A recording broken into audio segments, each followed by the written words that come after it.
Terima kasih pemirsa Anda masih bersama kami. Mas Jaka, sebelum kita berdiskusi kita coba mendengarkan dulu bagaimana pandangan dari salah satu penggiat anti korupsi, Ketua Pusat Kajian Anti Korupsi atau PUKAT UGM, Oce Madril, yang sudah tersambung lewat saluran telepon. Bung Oce, selamat pagi. Selamat pagi, Bung Leo. Ya, Bung Oce, saya melihat ada pengurangan hukuman oleh Mahkamah Agung. Eh, Terus terang tidak tahu apa alasannya karena memang juga tidak disampaikan, tapi saya hanya berbaik sangka bahwa memang rasa kemanusiaan kita semua sekarang sudah jauh lebih baik. Ketika kita melihat ada koruptor yang dihukum dan sudah menjalani hukuman walaupun belum sampai ke batas maksimal, ya sudah kita ampuni saja. Begitu ya Bung Aceh ya, menurut Anda bagaimana?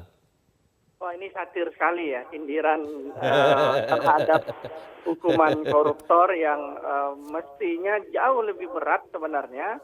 Tetapi kalau kita lihat hukuman Mahkamah Agung yang diberikan Mahkamah Agung beberapa waktu belakangan ini, banyak sekali memang koruptor yang didiskon hukumannya, di courting ya. Ada dalam catatan kami ada 11 koruptor dalam berbagai kasus yang dihukum, yang hukumannya dikurangi oleh Mahkamah Agung. Jadi sebetulnya ini tentu membuat kita bertanya, sebetulnya bangsa ini serius nggak sih untuk memberantas korupsi begitu? Apakah bangsa ini sudah mulai menurunkan tingkat toleransinya kepada koruptor? Apakah bangsa ini sudah sangat tidak peduli dengan hukuman pada koruptor gitu? Bung Leo, kalau kita lihat data hukuman terhadap koruptor itu sebetulnya hukumannya juga tidak berat-berat amat. Hukumannya 5 tahun, hukumannya 6 tahun, bahkan ada yang 3 tahun.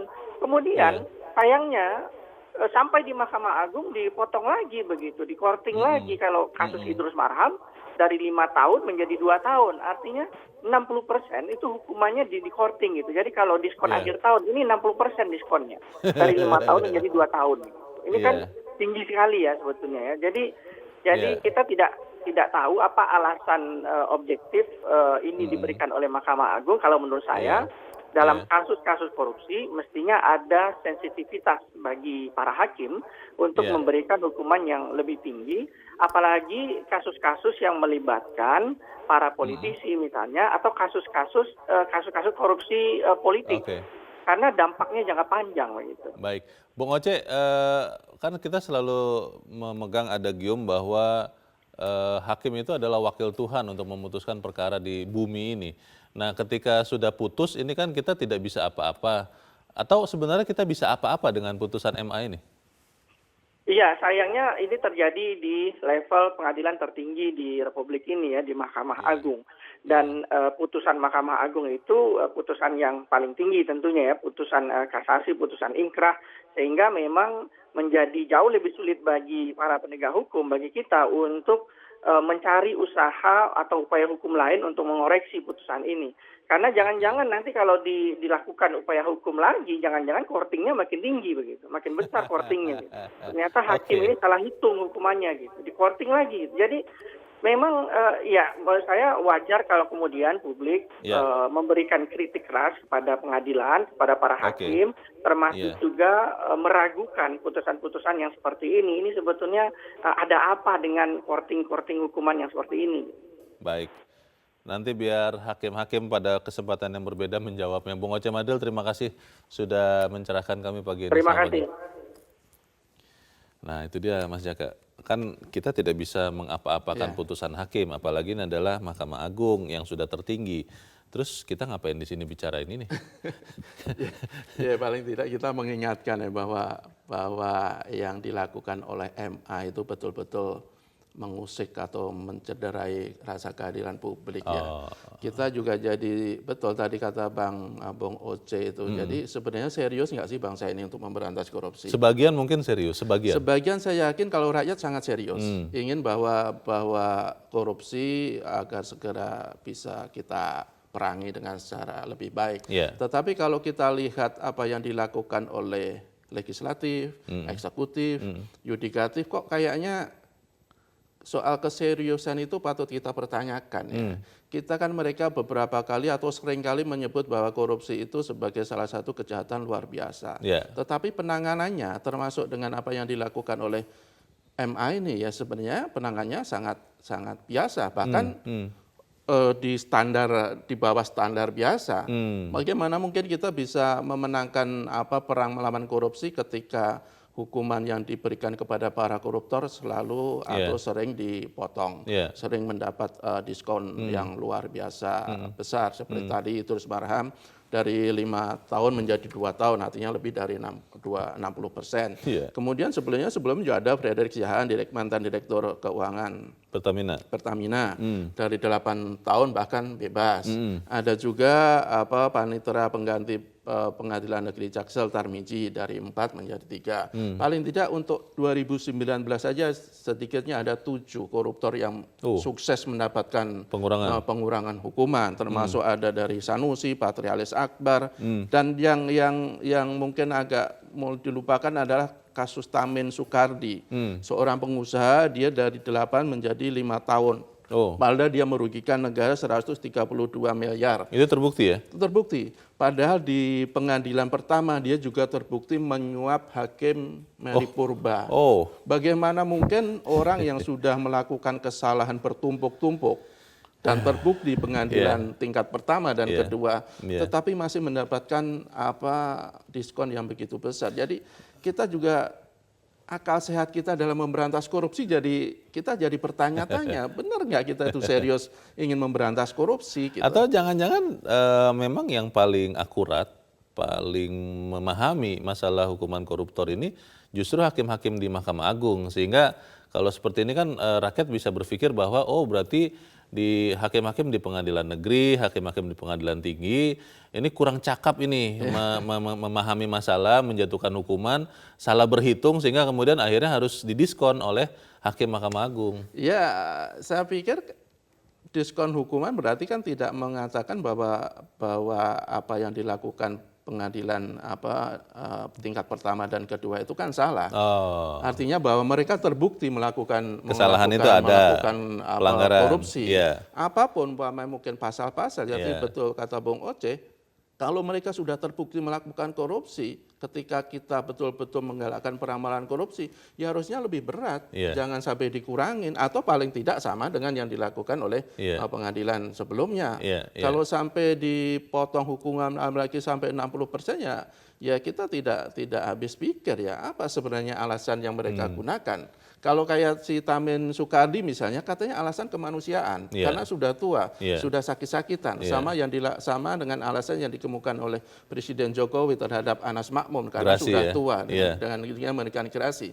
Jadi alasan kemanusiaan kok saya kira tidak tepat ya kalau untuk kita gunakan untuk kasus-kasus kejahatan luar biasa, kecuali kalau nanti kita sudah tingkat korupsi kita sudah menurun drastis. Oke lah alasan kemanusiaan. Tapi kalau korupsi masih dalam tingkat yang separah ini, apakah kita harus memakai alasan kemanusiaan? Masalahnya kan kita tidak mau juga mencampuri otoritas peradilan ya, Mas Jaka. Tetapi kan ketika kita merasa terusik dengan pengurangan hukuman yang tidak paham juga apa alasannya, kemudian ke depan ini apa yang harus bisa dilakukan? Karena hakim independen, kita tidak bisa mengapa-apakan. Lalu setelah kita bicara ini, apa berpengaruh juga kepada perubahan mental dari hakim, khususnya di Mahkamah Agung? Kita bahas di bagian berikut. Pemirsa tetap bersama kami, Editorial Media Indonesia segera kembali.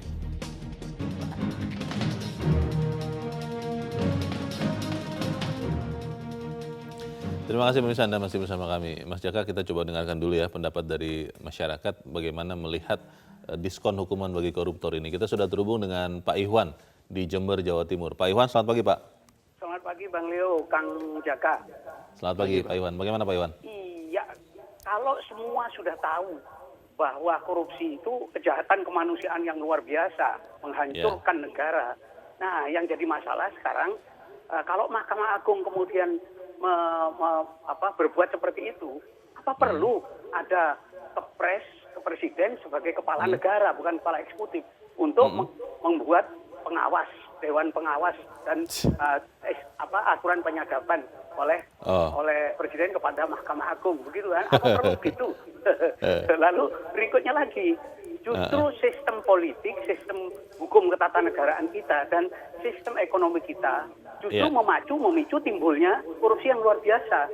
Apakah kita kemudian mau membuat hukum ketatanegaraan itu normal. Nah, hukum tata negara itu sumbernya dari Undang-Undang Dasar 45. Jadi kalau amandemen kelima dan terbatas itu bukan sekedar pasal 7 yang dibahas seluruhnya. Sebab 26 bab 37 pasal itu tetap ada. Tapi ketika pasal-pasal itu mulai A, B, C, D, E, F, itu bukan Undang-Undang Dasar, namanya TAP MPR. Sayangnya MPR dimandulkan sekarang. Nah, persoalannya, maaf, bentar. Kalau KPK kemudian memperdepan dia, kemudian kita cuma ngomong hanya seperti itu dan nyatanya seperti itu, seakan-akan KPK ini kita vonis, yaitu habis manis sepah dibuang, panas setahun dihapus hujan sehari, lalu kita mengeluarkan susu sebelanga rusak karena nilai kita sendiri yang matang. Jadi harus dipahami ada 6 hal yang harus diketahui tentang mengapa amandemen sampai 4 kali. Kita sekarang kesimpulannya, kita sekarang nggak punya Undang-Undang Dasar 45. Yang punya itu adalah Undang-Undang Dasar amandemen. Itu saja. Pancasila itu pun juga biru. Terima kasih. Terima kasih Pak Iwan di Jember, Jawa Timur. Selamat pagi. Di belakang Pak Iwan ada Pak Ahmad Yusuf di Banggai Laut, Sulawesi Tengah. Pak Ahmad Yusuf, selamat pagi. Halo, selamat pagi. Assalamualaikum.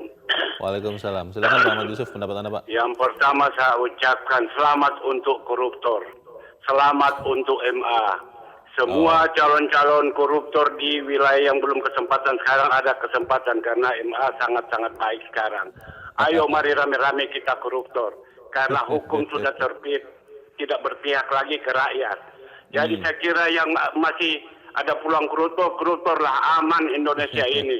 Karena segala undang-undang pengawasan apa semua sebenarnya sudah sangat-sangat cukup. Cuma ada kepentingan politik. Yang koruptor ini kan cuma 2. Yang koruptor 3, pengusaha, politisi, dan birokrasi. Nah ini kan kita rakyat tidak bisa bergerak apa-apa. Jadi kalau saya pikir pendek saja, memang negara ini setiap bisa kita amankan, rame-rame saja kita koruptor. Selamat untuk koruptor, selamat untuk MA.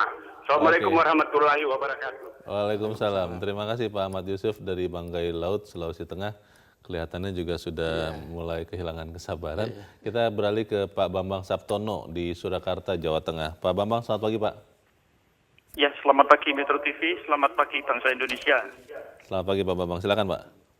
Hentikan diskon hukuman bagi koruptor. Kami sangat berduka cita atas diskon besar-besaran yang diobral oleh Mahkamah Agung atau MA kepada koruptor saat ini.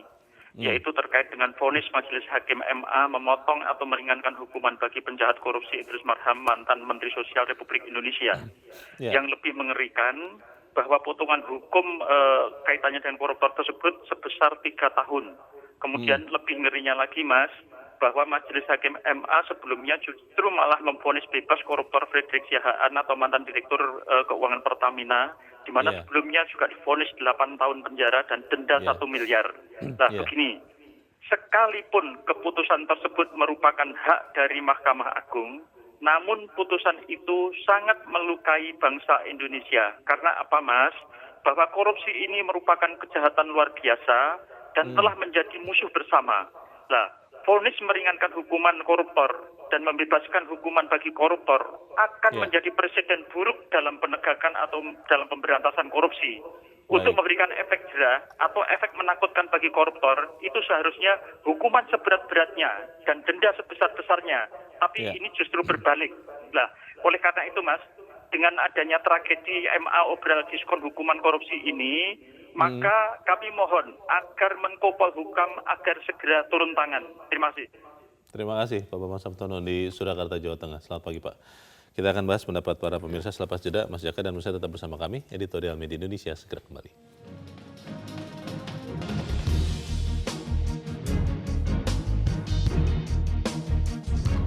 Terima kasih pemirsa Anda masih bersama kami. Kita di bagian akhir dari diskusi kita pagi ini. Mas Jaka, tadi para pemirsa juga senada dengan apa yang kita rasakan, mempertanyakan apa alasan pengurangan hukuman. Bahkan tadi kalau Pak Ahmad Yusuf sudah sinis menjurus satir mungkin begitu ya. Selamat datang bagi koruptor baru katanya begitu. Ini bagaimana nih Mas Jaka? Ya saya pikir memang agak susah ya untuk kita mengontrol proses kasasi dan peninjauan kembali karena kan sifatnya mereka tertutup. Sebenarnya Komisi Yudisial pernah mengusulkan agar proses atau persidangan kasus kasasi itu terbuka, Oh, pernah. sehingga publik bisa melakukan pengawasan, publik bisa mengetahui apa sih sebenarnya alasan-alasan hukum sehingga Majelis MA membuat keputusan seperti ini. Tetapi sampai sekarang kan tuh juga tidak bisa diakomodasi sehingga masih tetap tertutup. Jadi ya akhirnya dari sisi hukum ya publik harus menerima apa yang diputuskan oleh Majelis MA karena tidak ada upaya hukum lagi. Kalau kasasi kan bersifat sudah inkrah, kalau mau PK kan biasanya kan yang melakukan oleh terdakwa atau terpidana.